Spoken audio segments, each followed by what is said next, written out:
Meu nome é Blake Haley. Aos 31 anos, nunca imaginei que estaria na magnífica sala de jantar de um bilionário da indústria de defesa, sendo chamado de lixo.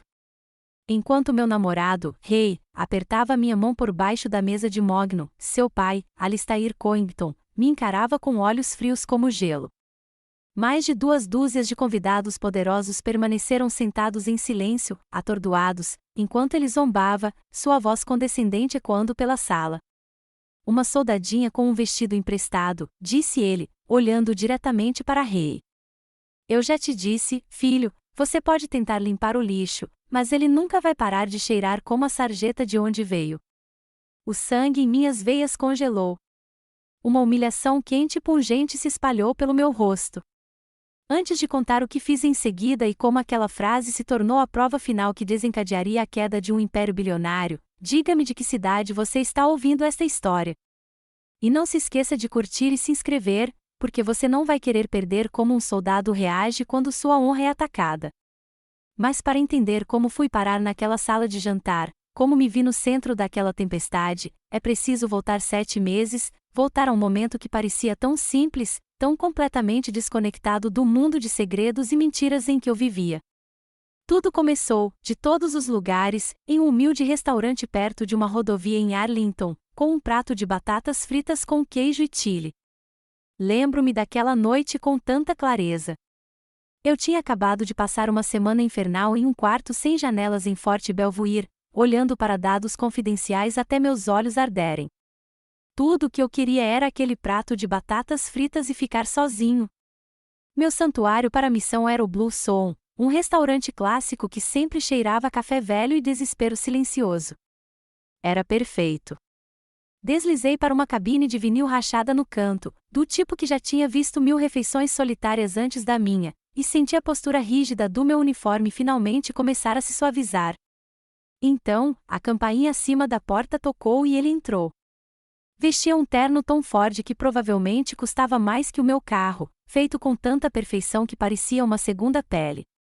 Sob o brilho fluorescente e modesto do Blue Swan, ele parecia tão deslocado quanto um papagaio em um galinheiro.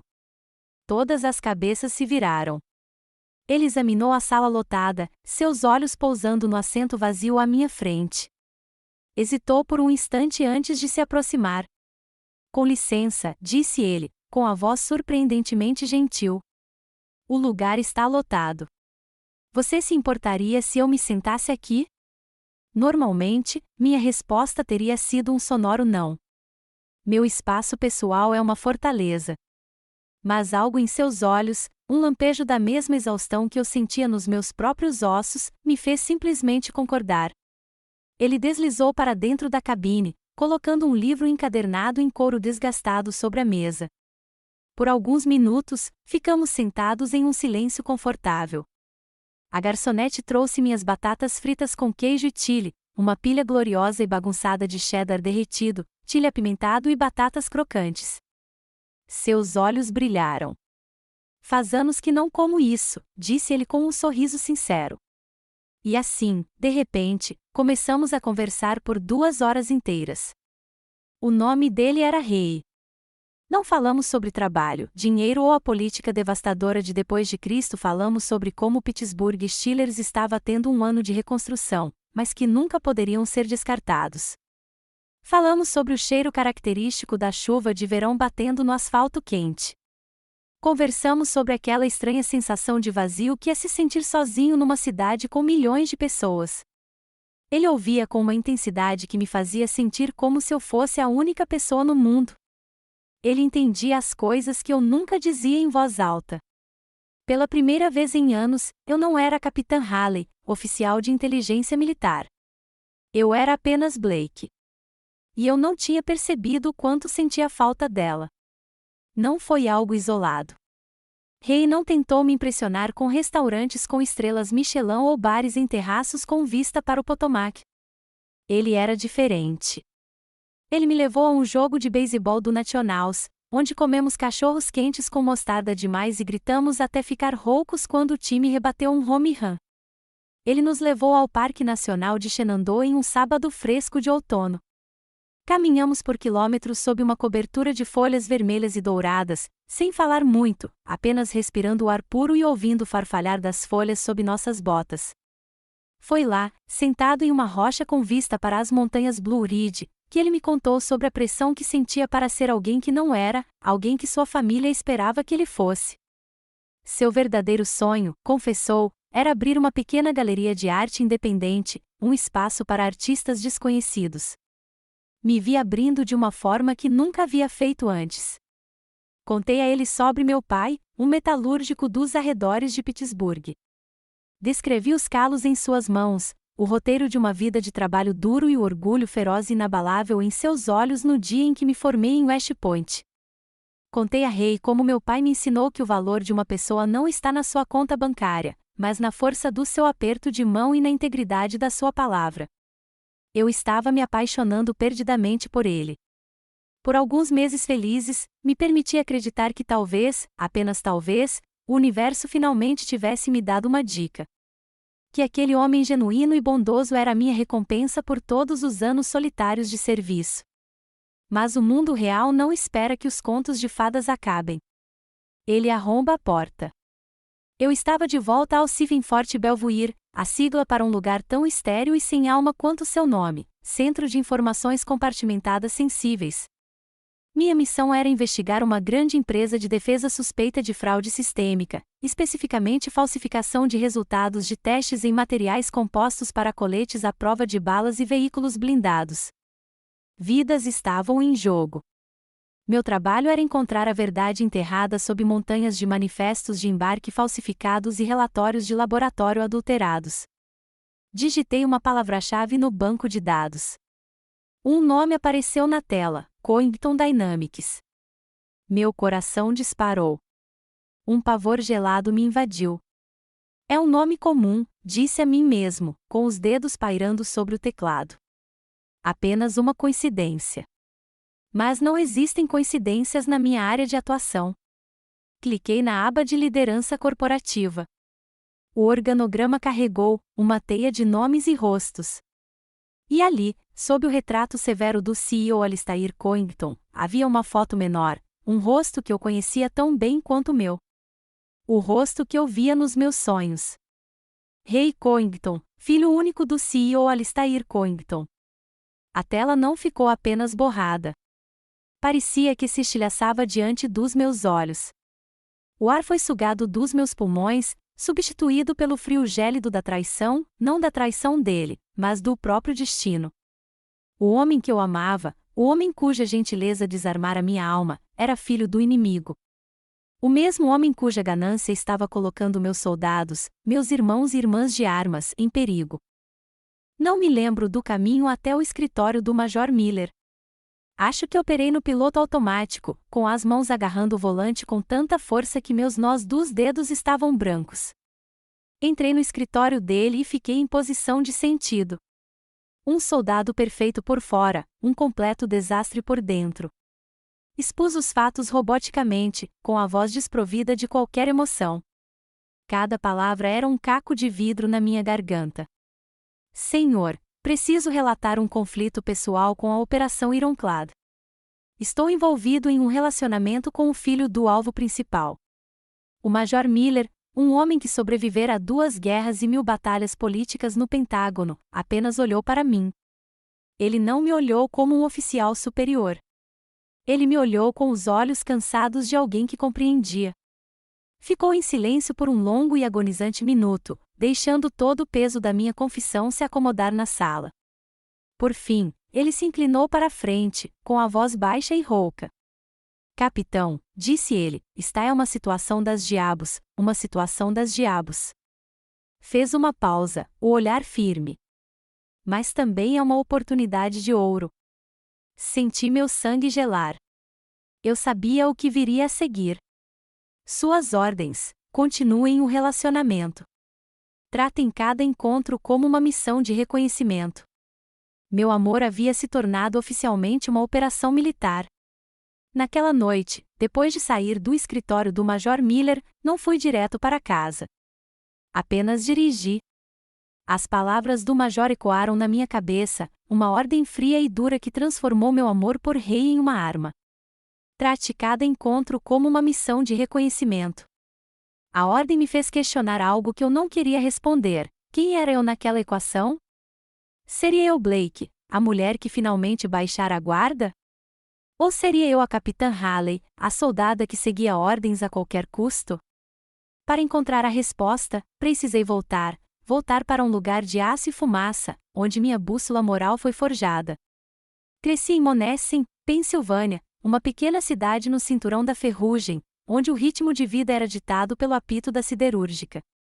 Meu mundo era moldado pelo cheiro metálico no ar e pelo leve e onipresente aroma de carvão. Meu pai era um homem de poucas palavras, suas mãos um testemunho de 30 anos de trabalho duro. Ele não pregava sobre moralidade, ele a vivia. Ele me ensinou que o verdadeiro valor de uma pessoa não era o que ela possuía, mas o valor da sua palavra. Blake, ele costumava dizer, com a voz áspera como uma lixa enquanto limpava a graxa debaixo das unhas, você pode perder tudo, dinheiro, casa, tudo. Mas nunca deixe ninguém roubar sua honra. Uma vez que sua palavra não vale nada, você também não vale nada. Ele viveu por esse código todos os dias durante 30 anos naquela fábrica. Ele não era supervisor nem chefe. Era apenas um dos caras da fábrica, um homem que chegava na hora, fazia seu trabalho direito e nunca economizava esforços. Seu aperto de mão era seu vínculo. E na nossa cidade, isso significava mais do que qualquer contrato escrito por um advogado. Então, em meados dos anos 90, os lobos chegaram à cidade. Lembro-me como se fosse ontem. A fábrica foi comprada por uma grande corporação de Nova York. Homens de ternos caros, elegantes e sapatos brilhantes apareceram, andando pela loja como se fossem donos do lugar, o que, eu acho, era verdade. Eles realizaram uma reunião pública no ginásio da escola, prometendo um futuro melhor, maior eficiência e uma nova era de prosperidade para Monessen. Sorriram bastante e conversaram sobre sinergia e otimização, palavras que nada significavam para os homens cujo suor havia construído aquela fábrica. Uma semana depois, as cartas foram enviadas. Chamaram de reestruturação corporativa. Meu pai chamou pelo que era, uma traição. Demitiram metade da força de trabalho. Meu pai era um deles. Faltavam apenas 3 anos para ele se aposentar. 3 anos. 30 anos de lealdade, de respirar fuligem e suportar o calor escaldante, apagados por uma assinatura em um pedaço de papel de um escritório a 1000 milhas de distância. Eles o jogaram fora como se fosse uma peça de máquina desgastada. Eu tinha 16 anos e, pela primeira vez, vi a expressão de derrota absoluta nos olhos do meu pai, um desespero silencioso e vazio. E em mim, uma chama de raiva pura e genuína começou a arder, uma raiva que nunca se apagou completamente. A pior parte era o silêncio dele. Meu pai nunca reclamava. Nunca xingava a empresa ou os homens de terno. Ele simplesmente absorvia a situação. Na semana seguinte, conseguiu um emprego como vigia noturno em um armazém por metade do salário e sem nenhum benefício. Ele ainda acordava todas as manhãs, olhava as pessoas diretamente nos olhos e ia trabalhar. Mas eu vi o preço que isso custou. Eu o vi envelhecer uma década em um ano. Vi como a injustiça de tudo aquilo consumia por dentro, corroendo a força silenciosa que sempre o definirá. Ele era um homem honrado em um mundo sem honra. Foi então que tomei uma decisão. Eu jamais seria uma vítima. Não seria um peão no jogo de algum homem rico. Eu me juntaria à única instituição que eu acreditava que ainda valorizava a honra acima de tudo, o Exército dos Estados Unidos, um lugar onde sua formação não importava tanto quanto seu comprometimento, onde o mérito era conquistado, não herdado. Jurei a mim mesmo que lutaria pelas pessoas como meu pai, aquelas que não conseguiam lutar por si mesmas. Naquela noite, após receber a ordem do Major Miller, finalmente voltei para o meu pequeno apartamento vazio. Caminhei até o espelho de corpo inteiro na porta do meu armário e fiquei ali, olhando para a mulher no reflexo. Ela usava o uniforme que eu tanto me orgulhava de ganhar. Era para ser um escudo, um símbolo de integridade. Mas, ao olhar nos meus próprios olhos, vi o rosto do meu pai. Vi sua dignidade silenciosa, seu sofrimento silencioso. E então vi Alistair Covington. Ele era o mesmo homem em um terno mais caro, mais rico, mais poderoso, mais protegido das consequências de seus atos, mas a mesma criatura em sua essência. Um homem que via pessoas como meu pai, pessoas como eu, não como seres humanos, mas como custos a serem cortados em um balanço patrimonial. Meu dever como soldado era claro. Minhas ordens eram claras. Mas isso não era mais apenas uma questão de dever. Era pessoal. Isso era para a garota de 16 anos que viu seu herói ser esmagado. Isso era para o homem que me ensinou o significado da honra. Cerrei os punhos, cravando as unhas nas palmas das mãos. O reflexo no espelho pareceu endurecer, a suavidade da mulher que se apaixonara por rei sumiu, substituída pela firmeza do soldado. Não vou deixá-los vencer, pai, sussurrei para o quarto vazio, minha voz uma promessa baixa e feroz. Desta vez, não vou deixá-los vencer. Minha vida se dividiu em duas. Foi uma fratura clara e brutal bem no meio da minha alma.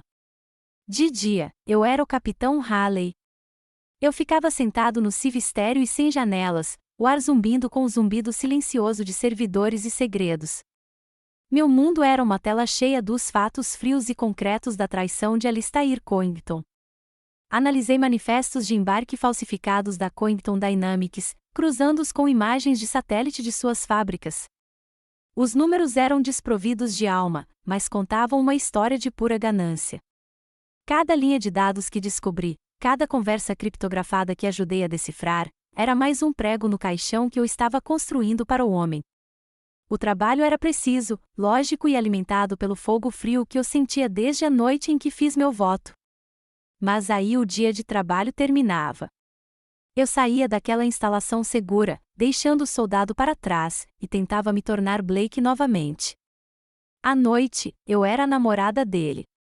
Eu estava sentada em frente a Ray em um aconchegante restaurante italiano em Georgetown, com o cheiro de alho e vinho no ar. Ele falava apaixonadamente sobre um novo escultor que descobrira, com os olhos brilhando com uma luz que nada tinha a ver com margens de lucro ou espionagem corporativa. Eu sorria, concordava com a cabeça e fazia as perguntas certas, bancando a namorada atenciosa. Mas, por dentro, minha mente era um campo de batalha. Enquanto ele descrevia o uso do bronze pelo artista, eu reproduzia arquivos de áudio criptografados. Enquanto ele falava sobre beleza e verdade, eu observava o homem que era filho de um mentiroso e um trapaceiro. Sua mão se estendia sobre a mesa e cobria a minha. Seu toque era cálido, real e sincero. E cada vez que ele fazia isso, eu me sentia o pior tipo de criminoso. Eu era um parasita se alimentando da confiança dele, transformando seu afeto em inteligência. A culpa era um peso físico, uma pressão constante atrás das minhas costelas que dificultava a respiração. A mentira era exaustiva. Em alguns dias, a linha entre meus dois mundos se tornava tão tênue que eu sentia como se estivesse perdendo a razão. A tensão era uma febre baixa constante. Mas eu disse a mim mesmo que era por um bem maior. Eu estava protegendo as pessoas. Eram apenas números em uma página, até que deixaram de ser. A ligação chegou às 2 horas da manhã. Era o Major Miller, e sua voz estava firme, sem a aspereza habitual. Capitão, temos um problema. Meu sangue gelou. O que foi, senhor? É o Sargento Evans. Um garoto jovem, que acabou de ter uma filha. Ele estava em um exercício de treinamento no Forte Irving. Simulação de explosão de IED. A blindagem composta dos triquer deles estilhaçou-se como vidro. Eu não conseguia falar. Eu conhecia Evans, um bom soldado, um rosto que eu via toda semana. Miller continuou, com a voz rouca. Ele perdeu a perna esquerda abaixo do joelho. Outros 2 estão em estado crítico. O relatório preliminar aponta para materiais abaixo do padrão. Ele fez uma pausa, deixando o golpe final desferir. O fabricante daquele painel de blindagem específico era uma subsidiária da Covington Dynamics. Desliguei o telefone, sentindo uma onda de náusea percorrer meu estômago. Cambaleei até o banheiro, apoiando-me na pia, e encarei meu reflexo no espelho. Não se tratava mais de números em uma página. Não era um jogo abstrato de gato e rato. Era real. Era o Sargento Evans deitado em uma cama de hospital no Walter Reed, sua vida e a de sua família mudadas para sempre. Era o sangue do meu soldado. A culpa que eu sentia por ter enganado o rei ainda estava lá, mas agora era eclipsada por uma raiva incandescente, uma fúria fria e límpida que dissipava todas as dúvidas. Alistair Coington não era apenas uma fraude corporativa. Ele era um monstro que negociava membros de soldados em troca de lucro.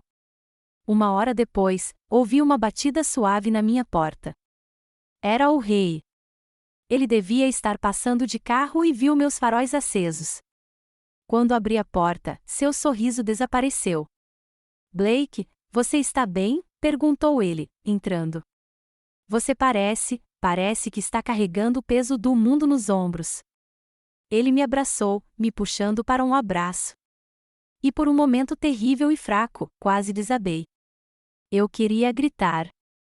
Queria contar tudo a ele, que seu pai era um monstro, que a fortuna de sua família fora construída sobre os corpos destroçados de homens como o Sargento Evans, que todo o nosso relacionamento era uma mentira. Mas não o fiz. Não consegui. Em vez disso, apenas me encostei nele, deixando seu calor penetrar em meus ossos, um calor que eu sabia que estava roubando. E me senti a maior covarde do mundo. Ele estava tentando me confortar de uma tempestade da qual não fazia ideia de que estava no centro. Nos dias que se seguiram, ele deve ter percebido a distância crescente entre nós, o muro invisível que eu construía tijolo por tijolo. Ele se tornou mais atento, mais determinado a romper com o que quer que estivesse me perturbando. Certa noite, ele segurou minhas mãos, com uma expressão sincera e cheia de esperança.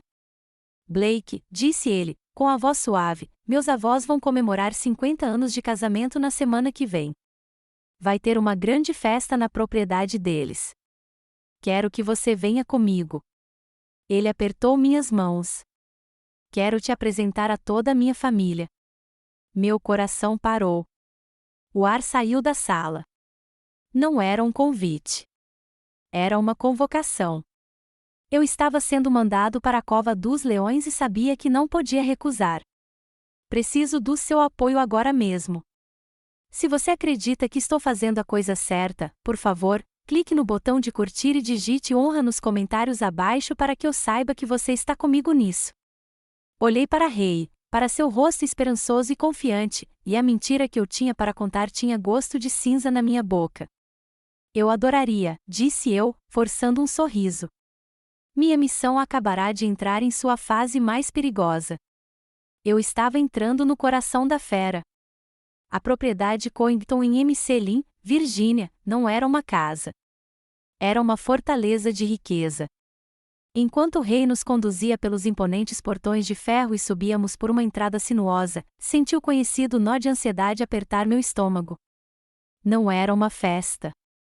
Era uma infiltração. O lugar parecia mais um museu particular do que uma casa, tetos altos, pinturas abstratas nas paredes que provavelmente valiam uma fortuna e pisos tão polidos que era possível ver o próprio reflexo aterrorizado neles. Tudo era perfeito, fresco e cheirava distintamente a dinheiro antigo e flores recém-colhidas. O próprio ar parecia caro. Rei apertou minha mão. Seja você mesmo, sussurrou. Mas até ele parecia tenso, como um homem entrando em seu próprio julgamento. Uma mulher com cabelos loiros perfeitamente penteados e um colar de diamantes que provavelmente poderia financiar um pequeno exército veio em nossa direção. Genevieve Coington, mãe de Ray. Ela me cumprimentou com um sorriso perfeitamente ensaiado, que não chegava aos olhos. Era o tipo de sorriso que avalia, cataloga suas fraquezas e descarta tudo em menos de 3 segundos. Blake, que prazer finalmente conhecê-lo, disse ela, com a voz suave como seda. Ela me olhou de cima a baixo, demorando-se por uma fração de segundo no vestido azul marinho simples que eu havia pegado emprestado de uma amiga. Ah, que vestido charmoso! Tão simples. Não era um elogio. Era um veredito. No mundo dela, simples era um diagnóstico terminal. Eu me sentia como um inseto sob um microscópio. Todos os meus instintos apurados como oficial de inteligência gritavam para mim. Bandeiras vermelhas estavam sendo hasteadas por toda parte. Eu estava em território hostil, e o inimigo não portava armas. Eles carregavam taças de champanhe e brandiam palavras como bisturis. Eu estava tentando manter uma conversa sobre passar o verão nos Hamptons com uma das amigas de Genevieve quando senti um toque no meu ombro. Virei-me e vi uma jovem com mechas rosa no cabelo escuro e olhos travessos e inteligentes. Ela usava uma camiseta vintage de banda por baixo de um blazer preto, um pequeno ato de rebeldia em meio a um mar de alta costura. Você deve ser o Blake, disse ela, estendendo a mão. Seu aperto de mão era firme e confiante. Sou Sloan. Graças a Deus que você está aqui. Eu estava quase morrendo de tédio ouvindo meu tio falar sobre o mercado de ações. Ela se inclinou conspiratoriamente. Vamos sair daqui. Antes que eu pudesse responder, ela agarrou meu braço e me puxou por uma porta francesa, para uma ampla varanda de pedra com vista para jardins imaculados, longe dos olhares indiscretos e da conversa fiada sufocante. A energia direta e objetiva de Sloan era como uma lufada de ar fresco. Pela primeira vez na noite, senti meus ombros relaxarem. Eu conseguia respirar de verdade. Sinto muito por eles, disse ela, acenando com a cabeça em direção à festa. Eles podem ser muitos. É impressionante, eu disse, cauteloso. Ela bufou. É uma performance. Minha mãe vive para manter as aparências. E meu pai, bem, você vai conhecê-lo. Ele é o diretor de todo esse circo. Ela me olhou, com um olhar surpreendentemente direto. Ray gosta muito de você.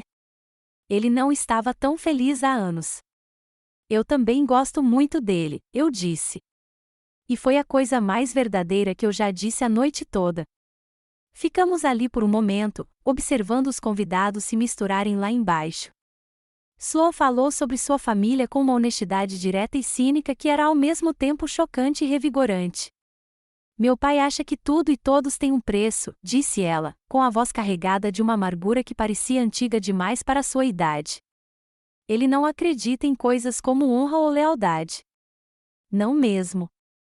Ele acredita em influência. E minha mãe acredita no nome Covington. Essa é a religião dela. Eu ouvia, absorvendo cada palavra. Não era apenas fofoca. Era informação crucial. Então o tom de Sloan mudou, tornando-se mais suave, quase tímido. Olha, eu provavelmente não deveria estar te contando isso, mas sinto que posso confiar em você, disse ela, baixando a voz. Uso parte do dinheiro do meu fundo fiduciário.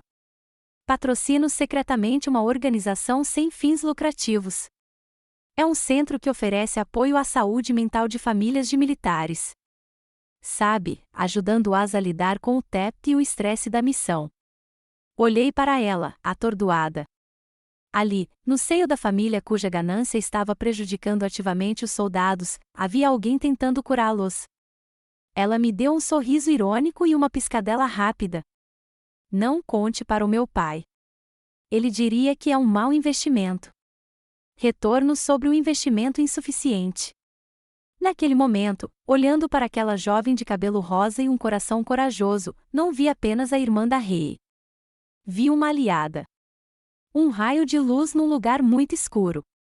Nesse momento, Ray apareceu na porta francesa, com um sorriso caloroso no rosto ao nos ver. Vejo que você conheceu minha irmã, disse ele, caminhando em minha direção. A Sloan é um pouco diferente. Ela é ótima, respondi, sorrindo de volta. Naquele exato momento, uma figura alta e imponente surgiu na porta, com os ombros largos bloqueando a luz do cômodo atrás dele. A conversa animada da festa pareceu diminuir. Era Alistair Covington. O sorriso desapareceu do rosto de Ray. Pai, disse ele, com a voz instantaneamente tensa. Alistair nem olhou para o filho. Seus olhos frios e calculistas estavam fixos em mim. Não havia calor, nem acolhimento, nem um lampejo de emoção. Era o olhar de um predador avaliando uma criatura desconhecida que havia invadido seu território. A tempestade havia chegado. O jantar foi servido em uma mesa comprida e imponente que parecia se estender por quilômetros. Estava posta com uma estonteante variedade de talheres e copos de cristal que brilhavam como diamantes sob a iluminação embutida de um enorme lustre. Sentei-me à direita de Rei, sentindo a pressão sutil, mas constante, de seu joelho contra o meu, uma mensagem silenciosa e desesperada de apoio. Do outro lado da polida extensão de mogno, Alistair Coington dominava a corte. Ele não estava apenas sentado à cabeceira da mesa. Estava entronizado, irradiando uma aura de poder absoluto e inabalável. E eu sabia, com a fria certeza de um soldado pressentindo uma emboscada, que eu era seu alvo designado para aquela noite. O interrogatório psicológico começou com uma sutileza desconcertante, um jogo de xadrez magistral, jogado com palavras em vez de peças. Ele não se dirigiu a mim diretamente a princípio, um clássico gesto de poder para demonstrar que eu estava, naquele momento, abaixo de sua atenção. Ele ergueu a taça de vinho tinto, um vinho tinto profundo, vermelho sangue, que eu sabia, sem perguntar, custar mais do que o meu aluguel mensal, e falou para a mesa toda. Sua voz, um barítono suave e autoritário, silenciava sem esforço qualquer outra conversa. A indústria de defesa é um negócio complexo e frequentemente incompreendido, começou ele, com um olhar percorrendo os convidados. Nós, da Coington Dynamics, criamos as ferramentas, o hardware da liberdade. Mas são os bravos jovens homens e mulheres das nossas forças armadas, aqueles que estão na linha de frente, que devem manejá-las. Ele fez uma pausa, deixando o peso do seu sentimento patriótico se acalmar. Então, seus olhos se moveram lenta e deliberadamente, até pousar em mim. Não é mesmo, Capitão Halley? O título honorífico era uma arma. Soava como um reconhecimento respeitoso, mas meu treinamento gritava que era uma salva de abertura, um teste. Ele estava me enquadrando, me definindo diante do seu mundo. Senti uma lembrança do meu treinamento sério emergir, sobrevivência, evasão, resistência e fuga. A voz do instrutor ecoando na minha cabeça: quando estiver sob pressão psicológica, controle sua biometria. Mantenha sua frequência cardíaca baixa. Responda à pergunta, mas apenas a pergunta. Não dê nada a eles. Encontrei seu olhar e o sustentei. Sim, senhor, respondi, com a voz perfeitamente equilibrada, uma calma que eu não sentia. E eles confiam no fato de que essas ferramentas não falharão quando mais precisar. Um lampejo de algo, aborrecimento, talvez, diante da minha franqueza cruzou seu rosto, antes de ser substituído por um sorriso condescendente. Ah, e sim, confiança. Um sentimento nobre. Ele tomou um gole lento e deliberado de vinho. Crescer no cinturão da ferrugem deve ter lhe dado uma perspectiva muito prática da vida. Seu pai trabalhava com aço, não é? Meu sangue gelou. A maneira casual como ele mencionou esse detalhe confirmou. Ele havia me investigado. Claro que sim. Um homem como Alistair Coington não deixava nada ao acaso. Um bom e honesto negócio de colarinho azul, continuou ele, com um tom condescendente na voz que era mais insultuoso do que qualquer calúnia. Um mundo distante das ilusões e complexidades que perseguimos aqui em Washington. Ele estava traçando uma linha na areia tão nítida quanto um muro de fronteira. Eu vinha do mundo da garra e do trabalho, um lugar de gente simples e honesta. Ele era o mestre deste universo complexo. O marionetista. Rei, sentindo a tensão crescente, tentou interferir.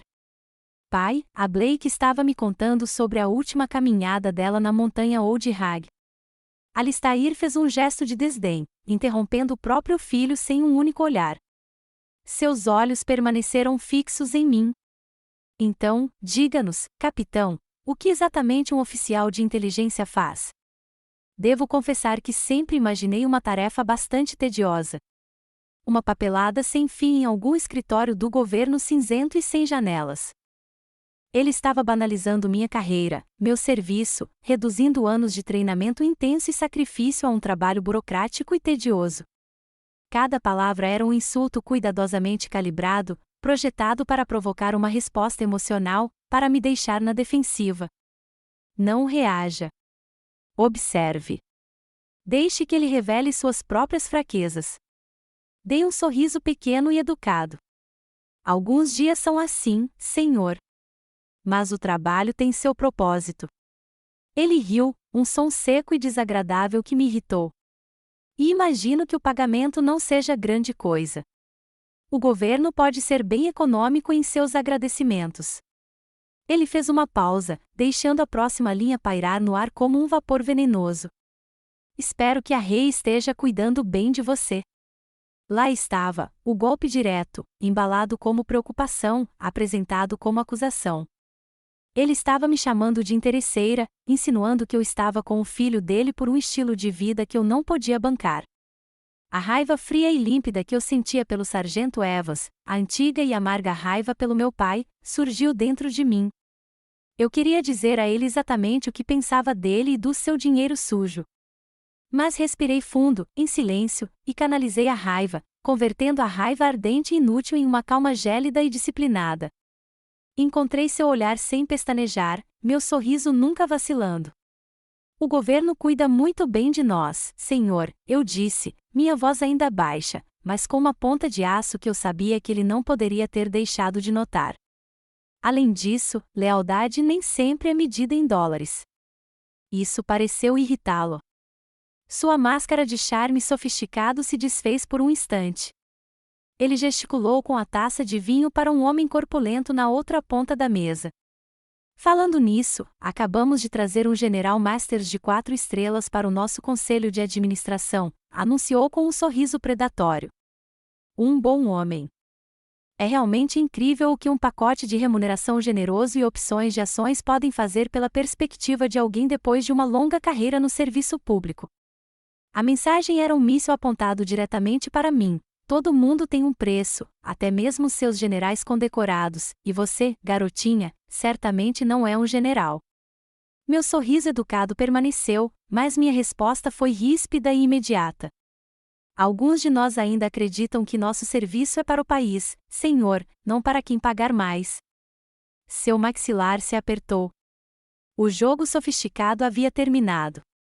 Ele havia terminado de jogar xadrez e estava pronto para virar o tabuleiro. A civilidade desapareceu, substituída pelo desprezo cru e feio que ele escondera o tempo todo. Ele pousou a taça de vinho na mesa com um baque um pouco alto demais, silenciando os murmúrios restantes da conversa ao redor da mesa. Lealdade, zombou ele, a palavra transbordando de um desdém que ele não tentava mais esconder. Uma ideia tão encantadora e pitoresca. Seus olhos se voltaram para Rei, um olhar de profunda decepção, e então voltaram para mim, cheios de veneno. Mas, no fim, tudo tem seu preço. Cada um tem seu lugar. E foi então que ele desferiu o golpe fatal, a frase que vinha traçando a noite toda, aquela que mudaria tudo. Ele me olhou de cima a baixo, com um sorriso de escárnio nos lábios enquanto se preparava para a execução pública. Uma soldadinha com um vestido emprestado, Alistair Coington concluiu seu pronunciamento. Fez uma pausa para causar efeito, deixando o insulto pairar no ar como um fedor horrível. Então, olhou diretamente para Rei, torcendo a faca com um último e vil golpe. Eu já te disse, filho, você pode tentar limpar o lixo, mas ele nunca vai parar de cheirar como a sarjeta de onde veio. Silêncio. Não era o silêncio educado de um jantar. Era um vácuo absoluto e morto, um buraco negro que sugava todo o ar e o som do ambiente. Eu podia ouvir as batidas frenéticas do meu próprio coração, uma batida frenética contra a parede do meu peito. Pelo canto do olho, vi Rei se levantar de um pulo, sua cadeira pesada raspando violentamente no chão de mármore com um som que parecia um grito. Seu rosto era uma máscara mortalmente pálida de fúria e vergonha profunda. Pai, chega, ele disse com a voz embargada pela emoção. Mas antes que ele pudesse dizer mais alguma coisa, coloquei a mão delicadamente em seu antebraço. Foi um toque leve, mas carregado com a autoridade de um comando de campo. A mensagem era clara: sente-se. Descanse. Esta é a minha luta. Ele olhou para mim, com os olhos arregalados de confusão e dor, mas a calma fria e inabalável nos meus olhos deve ter sido suficiente. Ele afundou lenta e relutantemente na cadeira. Naquele instante singular, cada resquício de mágoa pessoal, cada pontada de humilhação pública, cada sentimento complexo que eu nutria pelo homem sentado ao meu lado, tudo desapareceu. Foi apagada, empurrada para longe por uma força muito mais poderosa. A parte emocional e vulnerável do meu cérebro se desligou. O soldado assumiu o comando. Uma clareza letal e cristalina me invadiu, um estado de hiperconsciência que eu não sentia desde a minha última missão. Não era mais um jantar familiar infernal. Era um confronto tático. Era um campo de batalha. E Alistair Coington, em sua arrogância infinita e ofuscante, acabará de me entregar a arma perfeita. Seu orgulho estava prestes a se tornar sua ruína. Lenta e deliberadamente, levantei-me. Não me apressei. Deixei o momento se prolongar, atraindo todos os olhares da sala para mim. Minhas costas estavam eretas como uma vara, meus ombros retos, a mesma postura que eu mantinha ao me dirigir a um comandante. Todo o meu comportamento mudou. Eu não era mais a namorada quieta e desconfortável de Rei tentando se encaixar. Eu era o capitão Blake Haley do Exército dos Estados Unidos, e estava de serviço. Ao me levantar, minha mão roçou no meu copo d'água alto e fino. Ele tombou, caindo no chão e se espatifando no mármore com um estalo agudo e explosivo que ecoou pelo cômodo silencioso como um tiro.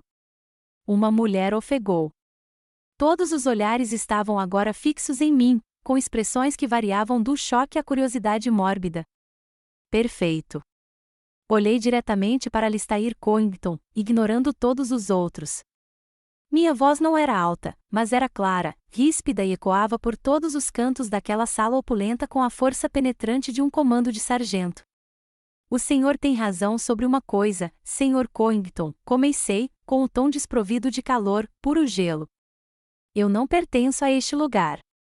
Deixei meu olhar percorrer lentamente a mesa, as joias brilhantes, os ternos caros e os rostos profundamente desconfortáveis.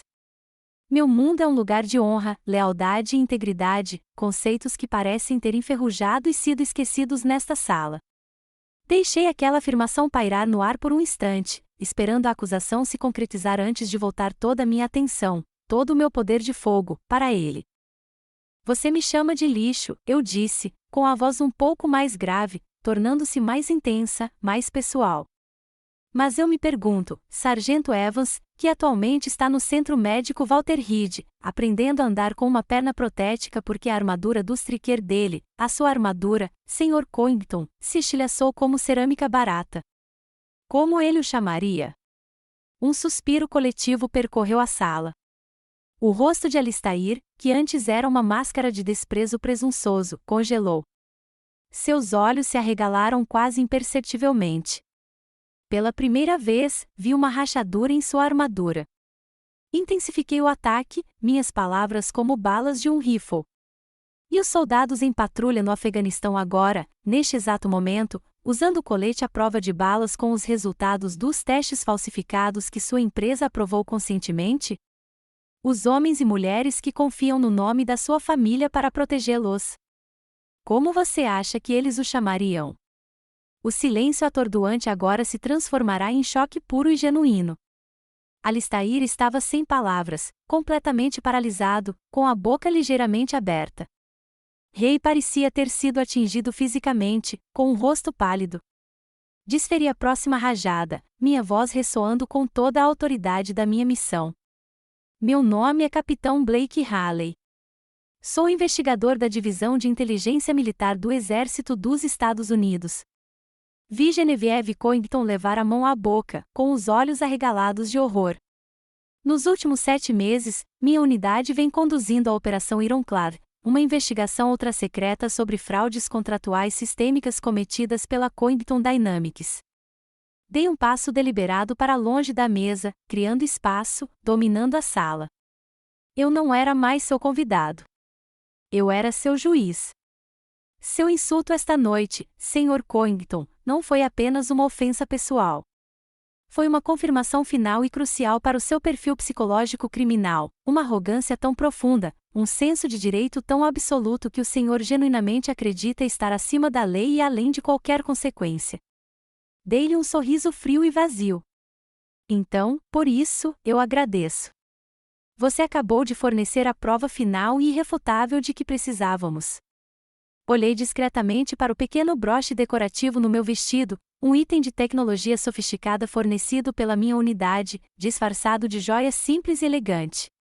E só para você saber, eu disse, minha voz agora quase um sussurro, mas um sussurro que carregava o peso de uma avalanche. Toda essa conversa, incluindo aquela última confissãozinha da sua visão de mundo, foi gravada. Se você está do meu lado agora, preciso que você clique naquele botão de curtir. Vamos explodir. E nos comentários, quero que você digite as 3 palavras que eu sei que Alistair Coington merece ouvir: culpado das acusações. Deixe-me ver. Deixei meus olhos encontrarem os dele uma última vez. Uma cópia desta gravação estará na mesa do Procurador-Geral às 7 horas da manhã de amanhã. A sala explodiu. Era puro caos, puro e inalterado. Ouvi Genevieve soltar um pequeno grito estrangulado. Homens de ternos caros começaram a gritar, alguns para mim, outros para Alistair, lutando para se distanciar de um homem que de repente estava radioativo. E Alistair finalmente encontrou a voz. Não era uma resposta sofisticada. Não era uma negação inteligente. Era o rugido gutural de um animal ferido e acuado, um rugido de pura e impotente fúria. Mas era tarde demais. A bomba já havia sido detonada. No momento em que proferi minha última frase, a opulenta sala de jantar explodiu em caos. O rugido de Alistair era primitivo, um som de pura fúria de um rei que acabará de ser destronado em sua própria corte. Quando ele avançou, 2 homens de terno escuro, sua equipe de segurança particular, sem dúvida, se moveram para me interceptar. Eles eram rápidos, mas meu pessoal era mais rápido ainda. O Major Miller previra tudo.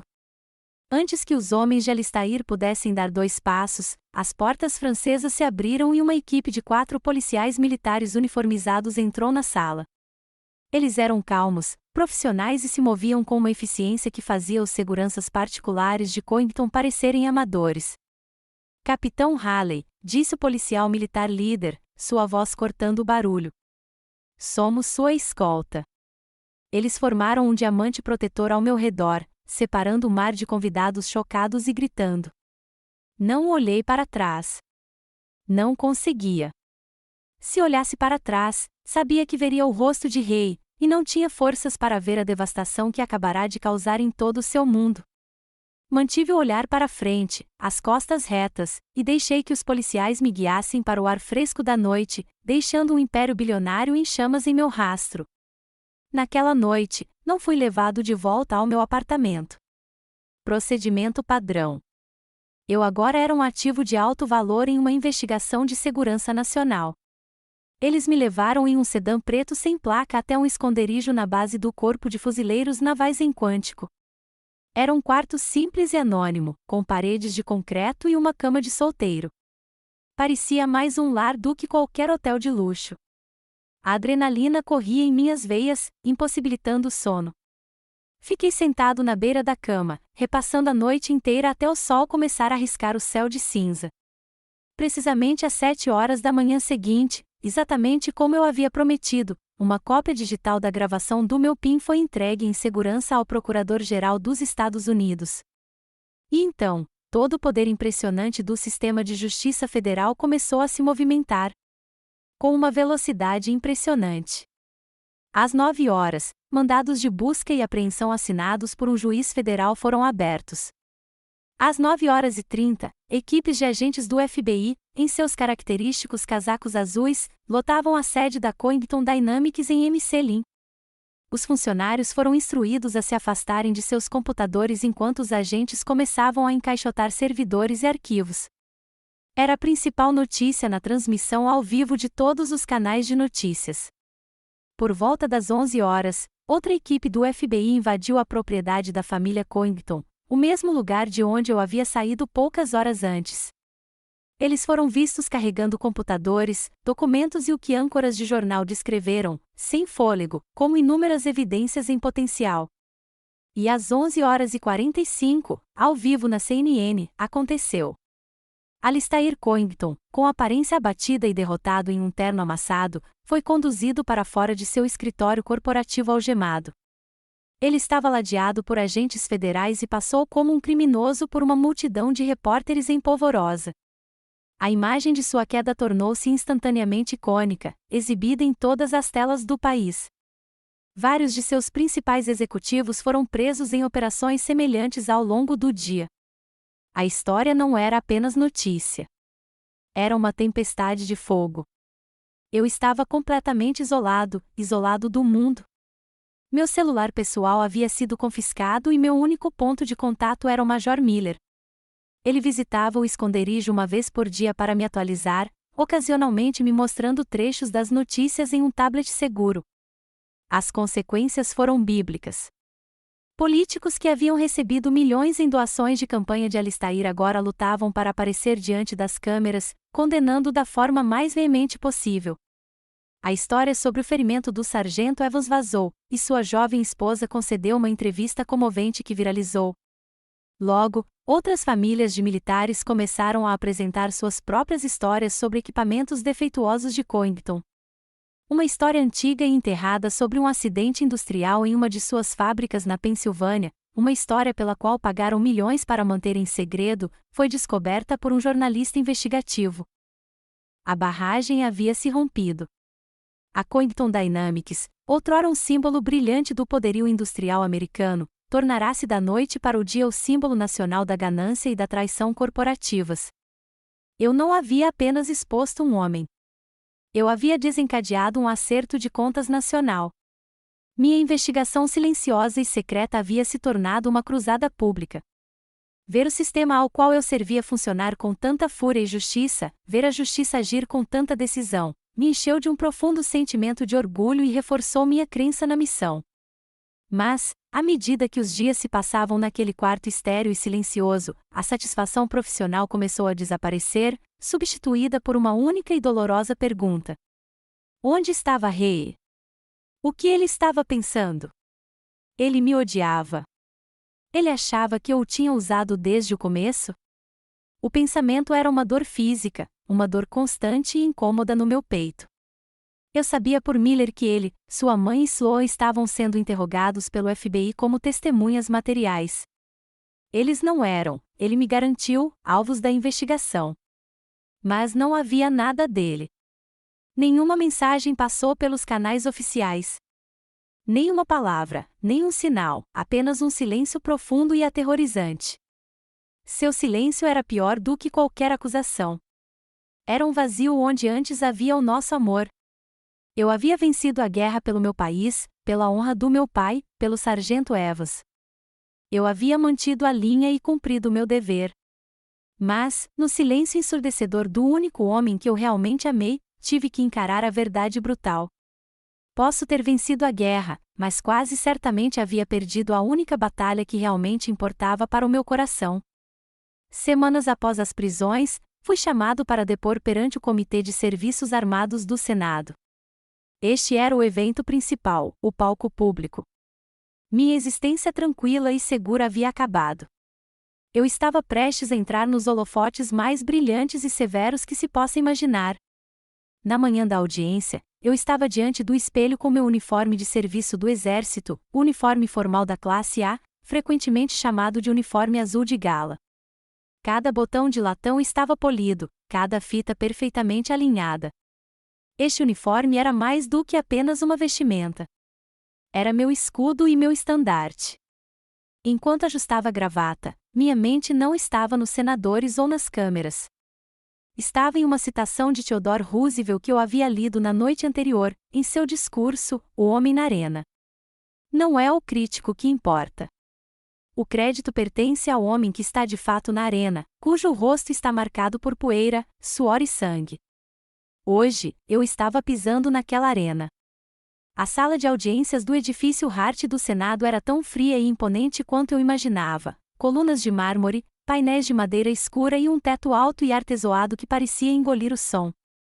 O ar estava carregado de um silêncio tenso e expectante, pontuado apenas pelos flashes ofuscantes e ininterruptos das câmeras da imprensa. Enquanto caminhava em direção à mesa das testemunhas, pude sentir o peso dos olhares de uma nação sobre mim. Do outro lado da sala, Alistair Coington estava sentado com sua equipe de advogados caríssimos. Ele parecia mais magro, abatido, sem arrogância, mas o veneno em seus olhos era tão potente quanto sempre. Ele era uma cobra, encolhida e pronta para atacar uma última vez. Respirei fundo, endireitei os ombros e jurei dizer a verdade, toda a verdade, e nada além da verdade. O interrogatório do advogado do comitê, representando o lado do governo, foi direto. Descrevi com calma e detalhes factuais o cronograma da investigação, os métodos de fraude que descobrimos e a ligação direta entre os materiais defeituosos da Coington Dynamics e a falha do equipamento em campo. Apresentei as evidências peça por peça, construindo um caso irrefutável. Era limpo, profissional e devastador. Então chegou a vez deles. O advogado principal de Alistair, um homem chamado Marcus Thorne, com um sorriso cruel e tênue e os olhos predadores de um tubarão, aproximou-se do pódio. Eu sabia que ele não atacaria as evidências. Eram sólidas demais. Ele ia me atacar. Capitão Halley, começou ele, com a voz transbordando uma falsa sinceridade, vamos falar sobre seus métodos. É verdade que, durante toda a investigação de 7 meses, o senhor manteve um relacionamento romântico e íntimo com o filho do meu cliente, o Sr. Ray Coington? A pergunta caiu como uma granada na sala silenciosa. Os sussurros começaram imediatamente. Objeção, disse o conselheiro do comitê, mas o presidente fez um gesto para que ele se calasse. Ela responderá à pergunta. Sim, é verdade, respondi, com a voz firme. Thorne sorriu. Um relacionamento que o senhor não revelou por vários meses. Correto? Correto, eu disse. Então ele jogou sua carta na mesa. Senhor presidente, gostaria de apresentar a prova A? Ele apontou para as telas grandes de cada lado da sala. Uma imagem ganhou vida. Era uma foto espontânea minha e de Ray no jogo dos Nationals, rindo, com um saco de pipoca compartilhado entre nós. Outra foto apareceu, nós dois caminhando em Shenandoah, com o braço dele em volta do meu ombro enquanto olhávamos para as montanhas. Outro, nós de mãos dadas sobre a mesa no restaurante italiano. Eram momentos de pura e simples felicidade, agora distorcidos em algo feio. Você não teve apenas um relacionamento, capitão, zombou Thorne, com a voz carregada de acusação. Você iniciou esse relacionamento. Você o perseguiu. Você o seduziu. Você conquistou a confiança dele, tudo com o único propósito de extrair informações e obter acesso à família dele. Não é mesmo? Você transformou o amor em uma arma, capitã. Você transformou o afeto de um jovem em uma ferramenta de espionagem. A sala fervilhava de conversas. Ele havia pintado o quadro que queria, eu como uma mulher manipuladora, fria e meiga, uma matari de uniforme. Ele achou que me tinha encurralado, que tinha destruído minha credibilidade. Estava enganado. Não olhei para ele. Olhei diretamente para o presidente da comissão, um senador severo, porém injusto, do Maine. Deixei o silêncio pairar por um instante, reunindo forças, não da raiva, mas da verdade simples e inabalável. Senador, eu disse, com a voz clara e ressoando com uma convicção que silenciou a sala, eu me apaixonei por Ray Coington. Essa é a verdade. E, em um nível pessoal, foi o maior erro da minha vida, um conflito com o qual terei que conviver para sempre. Fiz uma pausa, deixando que minha admissão de vulnerabilidade, de humanidade, fosse assimilada. Mas quando me deparei com uma escolha entre o coração de um homem e meu juramento de proteger as vidas de centenas de milhares de meus irmãos e irmãs de armas, não havia escolha alguma. Então virei a cabeça e olhei diretamente para Marcus Thorne. Minha voz ficou dura como ferro. O Senhor chama o que eu fiz de arma, Senhor. Eu chamo de dever. Talvez essa seja a diferença entre o seu mundo e o meu. Foi um golpe certeiro. O ataque de Thorne perdeu o fôlego. Ele tentou se recompor, fazer outra pergunta, mas havia perdido o controle da narrativa. Minha sinceridade, minha admissão crua e honesta de uma verdade dolorosa, havia se tornado meu escudo. Era mais poderoso do que qualquer mentira, qualquer insinuação que ele pudesse inventar. A audiência terminou logo depois. Enquanto o presidente batia o martelo, uma pequena e espontânea onda de aplausos veio da galeria atrás de mim. Saí da sala de audiência sentindo-me completamente exausto, mas limpo. A luta havia terminado.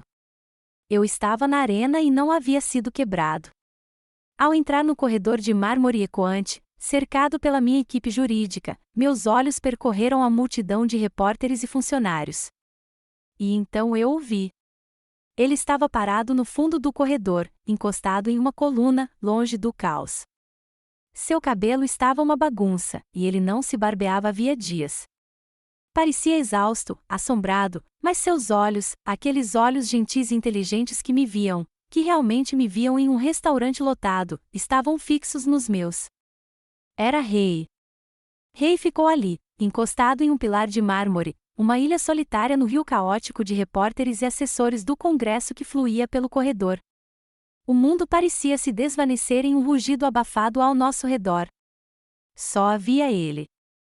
Ele parecia exausto, com os olhos fundos e sombreados por uma dor que espelhava a minha. Minha equipe jurídica tentou me afastar, mas eu apenas balancei a cabeça, com os olhos fixos nos dele. Caminhei em sua direção, cada passo mais pesado que o anterior. Quando finalmente me vi diante dele, o único som que eu ouvia era a minha própria respiração ofegante. Blake, foi tudo o que ele disse, com a voz rouca, entrecortada. Toda a força que eu havia projetado naquela sala de audiências, toda a compostura gélida do soldado, tudo se dissolveu. Eu era apenas uma mulher diante do homem cuja vida eu acabará de detonar. Desculpe, Rei, sussurrei, as palavras soando impossivelmente pequenas. Por tudo. Pelas mentiras. Ele balançou a cabeça lentamente, com uma tristeza profunda nos olhos. Eu sei, disse ele com a voz rouca. Eu assisti a tudo. Ouvi o que tentaram fazer com você e o que você disse. Ele respirou fundo, trêmulo. Você foi incrível. Não havia raiva em sua voz, nenhuma acusação, apenas uma tristeza tão profunda que parecia insondável. Podemos ir a algum lugar? Conversar em algum lugar que não seja aqui? Ele me levou para fora do prédio do Senado e, alguns quarteirões abaixo, até o Dubliner, um antigo e escuro pub irlandês perto do Capitólio. Era um território neutro, um lugar que não pertencia a nenhum dos nossos mundos. Encontramos uma pequena mesa isolada nos fundos, com a madeira escura e a iluminação fraca oferecendo uma frágil sensação de privacidade. Pela primeira vez em meses, não havia missões, nem pretextos, nem gravadores ocultos. Havia apenas a verdade brutal e dolorosa entre nós, sobre a mesa de madeira desgastada. Ele foi o primeiro a falar, em voz baixa. Por que você não me contou, Blake, desde o começo? Era a pergunta que eu temia, aquela para a qual eu não tinha uma resposta definitiva. Olhei para as minhas mãos. Porque todos os dias você me dava um motivo para acreditar que não era nada parecido com seu pai, eu disse. As lágrimas que eu havia segurado por tanto tempo finalmente começaram a cair. Elas deslizavam silenciosamente pelo meu rosto. Você foi gentil. Você foi genuíno. Você sonhou com galerias de arte, não com aquisições OX. E eu esperava, tola e tolamente, que pudesse ter as duas coisas, que pudesse cumprir meu dever e, de alguma forma, milagrosamente, manter você. Finalmente olhei para ele, com o coração doendo. Eu estava errada. Me desculpe. Ele não recuou. Apenas ouviu, com os olhos brilhando. Contou-me sobre as últimas semanas, sobre o choque, sobre ter sido interrogado pelo FBI por dias a fio.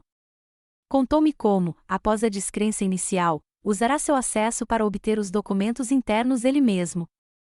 Ele passava noites em claro, lendo os relatórios, vendo os resultados dos exames adulterados, encarando a verdade inegável e monstruosa sobre o homem que chamava de pai. Ele disse que se sentia traído por mim, sim, mas esse sentimento era ofuscado pela vergonha avassaladora que sentia pelo nome de sua família. Conversamos por horas, expondo os destroços das nossas vidas. Não havia absolvição fácil, nem palavras mágicas para consertar o que estava quebrado, mas havia honestidade, uma honestidade brutal e purificadora. Nos dias que se seguiram, comecei o processo de traçar meus próprios limites. Meu telefone tocou uma tarde. Era a Sloan. Sua voz estava trêmula, mas firme. Eu só queria agradecer, Blake, disse ela. Você fez uma coisa terrível e necessária. Você nos libertou, nós duas. Suas palavras foram um pequeno e inesperado conforto em meio à tempestade. Mas outros telefonemas também vieram. Chegou uma carta do advogado de Alistair. Não era um pedido de desculpas. Era uma oferta, uma quantia de 7 dígitos em dinheiro, transferida para qualquer conta que eu escolhesse, para compensar qualquer inconveniente, dizia. Rasguei a carta em pedacinhos, com as mãos tremendo de raiva, e joguei-a no lixo. Genevieve tentou me ligar 2 vezes. Deixei cair na caixa postal. Eu sabia com absoluta certeza que, para seguir em frente, precisava bater aquela porta. O legado tóxico da família Coington tinha que ficar no passado. A única dúvida era se Ray estaria do meu lado daquela porta ou do dele. Uma semana depois da audiência, ele veio ao meu apartamento. Parecia melhor. Tinha se barbeado e um pouco da expressão assombrada havia desaparecido de seus olhos. Segurava uma única folha de papel. Este é um comunicado à imprensa, disse ele, entregando-o a mim. Será enviado amanhã de manhã. Eu o li. Nele, Ray Coington anunciava formalmente que renunciava a todos os direitos sobre a herança da família Coington. Ele estava se demitindo de todos os cargos na Coington Dynamics e suas subsidiárias e se comprometia a cooperar plena e incondicionalmente com a investigação em andamento do Departamento de Justiça. Levantei os olhos do papel, com o coração na garganta. Esse legado não é meu, disse ele, com a voz firme e uma convicção que eu nunca ouvirá dele antes. Foi construído com base em mentiras e no sangue de pessoas como o Sargento Evans. Não quero fazer parte disso. Ele deu um passo à frente, seus olhos buscando os meus, cheios de uma esperança crua e desesperada. Não sei se algum dia poderemos voltar a ser o que éramos, Blake. Não sei se isso é possível. Há muito dano. Muitas cicatrizes. Ele respirou fundo. Mas eu quero tentar. Quero recomeçar daqui, com a verdade. Nada além da verdade. 2 anos depois, a tempestade passou, deixando para trás um céu claro e tranquilo. Alistair Coington está cumprindo pena de 20 anos em uma prisão federal por fraude e conspiração contra os Estados Unidos. A Coington Dynamics não existe mais como antes. Sob a liderança feroz e surpreendentemente competente de Sloan e um novo conselho de administração aprovado pelo governo federal, a empresa foi reestruturada, rebatizada e forçada a entrar em uma nova era de transparência. O nome Coington não é mais um símbolo de poder intocável. Quanto a mim, fui promovido a major. Agora chefio uma nova força-tarefa especializada dentro da inteligência militar, criada após o escândalo. Nosso único objetivo é a supervisão de contratados. Garantimos que o equipamento enviado às nossas tropas seja exatamente o que alega ser. Não trabalho mais nas sombras, caçando mentiras. Meu trabalho agora é trazer tudo à tona. O trabalho é exigente, mas honesto. E, no final de cada dia, sei exatamente quem sou e o que defendo. E a Ray? Ray e eu reconstruímos. Reconstruímos do zero, sobre uma base de nada além de uma verdade brutal e dolorosa. Não foi fácil. Houve noites cheias de conversas difíceis e dias em que os fantasmas do passado pareciam próximos demais. Houve momentos de dúvida e cicatrizes que nunca desaparecerão completamente. Mas conseguimos, tijolo por tijolo, com dor. Não é o amor fácil e feliz com que um dia sonhei. É algo muito melhor. É real. Ele encontrou sua própria maneira de se redimir, de redefinir o legado de sua família. Com os bens pessoais que lhe restaram após romper todos os laços com o patrimônio do pai, ele fundou uma fundação sem fins lucrativos. Deu-lhe o nome de Fundação Evans Coington. Deu-lhe o nome em homenagem ao Sargento Evans, a primeira vítima de que tomamos conhecimento, e manteve o nome Coington não por orgulho, mas como um lembrete constante e público da dívida que precisava ser paga. Ele trabalha incansavelmente, não como um filantropo imparcial assinando cheques em um escritório no alto de um prédio, mas sim em campo. Ele viaja pelo país, encontrando-se com veteranos e suas famílias. Senta-se em suas salas de estar, ouve suas histórias e os ajuda a navegar pelo sistema de veteranos de guerra para obter os cuidados médicos aos quais têm direito. Ele contrata advogados para lutar pelos benefícios dos soldados que foram prejudicados por equipamentos defeituosos, não apenas da empresa de seu pai, mas de qualquer empresa. Ele transformou um nome que antes era um símbolo de vergonha em um farol de cura e advocacia. Ele encontrou seu próprio caminho para viver uma vida de honra. Hoje é o Memorial Day, a última segunda-feira de maio, um dia de lembrança silenciosa. Ray e eu dirigimos juntos até o Cemitério Nacional de Arlington. Estou de uniforme de gala, e seu peso familiar me conforta. Ele está com um terno escuro simples. Não conversamos muito enquanto caminhamos pelas fileiras intermináveis e silenciosas de lápides brancas. Cada uma representa uma vida, uma história, um sacrifício. A magnitude disso é sempre humilhante, um vasto e silencioso mar de honra. Paramos no túmulo do soldado desconhecido, observando as sentinelas realizarem seu ritual preciso e solene. A dedicação, a disciplina inabalável, é uma manifestação física dos valores que mais prezo. Continuamos caminhando, encontrando um lugar tranquilo sob um velho carvalho, cujos galhos oferecem sombra sobre uma seção de túmulos mais antigos.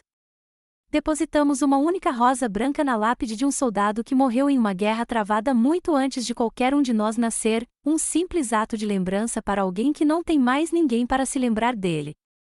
Parado ali, olhando por cima das pedras perfeitamente alinhadas em direção à forma distante e nebulosa do Lincoln Memorial do outro lado do rio, uma profunda sensação de paz me invade. O tipo de paz que você só sente depois que uma guerra longa e difícil finalmente foi vencida. Todas as batalhas, as secretas, as públicas e as que travamos dentro do meu coração, finalmente acabaram. Ray se vira para mim, com os olhos carregados da lembrança compartilhada de tudo o que passamos, o restaurante, as montanhas, as mentiras, a audiência, a dolorosa reconstrução. Está tudo lá. Ele estende a mão e pega a minha, entrelaçando os dedos nos meus. Meu pai te chamou de lixo com um vestido emprestado, diz ele, com a voz suave, mas clara. Ele estava errado. Ele aperta minha mão. Você mostrou ao mundo inteiro o que é a verdadeira dignidade. Você não salvou apenas a vida de soldados, Blake. Seus olhos fixam os meus, cheios de uma gratidão que ainda faz meu coração doer.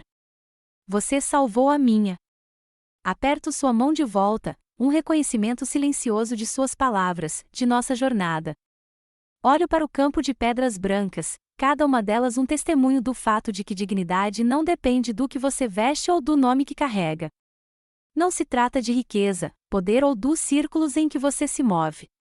A verdadeira dignidade é forjada nas escolhas que você faz quando ninguém está olhando. E se revela na coragem que você encontra para defender a verdade, custe o que custar. Obrigada por ouvirem a minha história. As batalhas que travei foram públicas, mas sei que muitos de vocês lutam suas próprias batalhas silenciosas por dignidade e honra todos os dias. Vocês são o homem e a mulher na arena. Sua coragem é o que realmente importa. Se esta história ressoou com você, clique em curtir e compartilhe com alguém que precisa ouvi-la. E não se esqueça de se inscrever para mais histórias sobre a força do espírito humano. Até a próxima, mantenham-se firmes e firmes.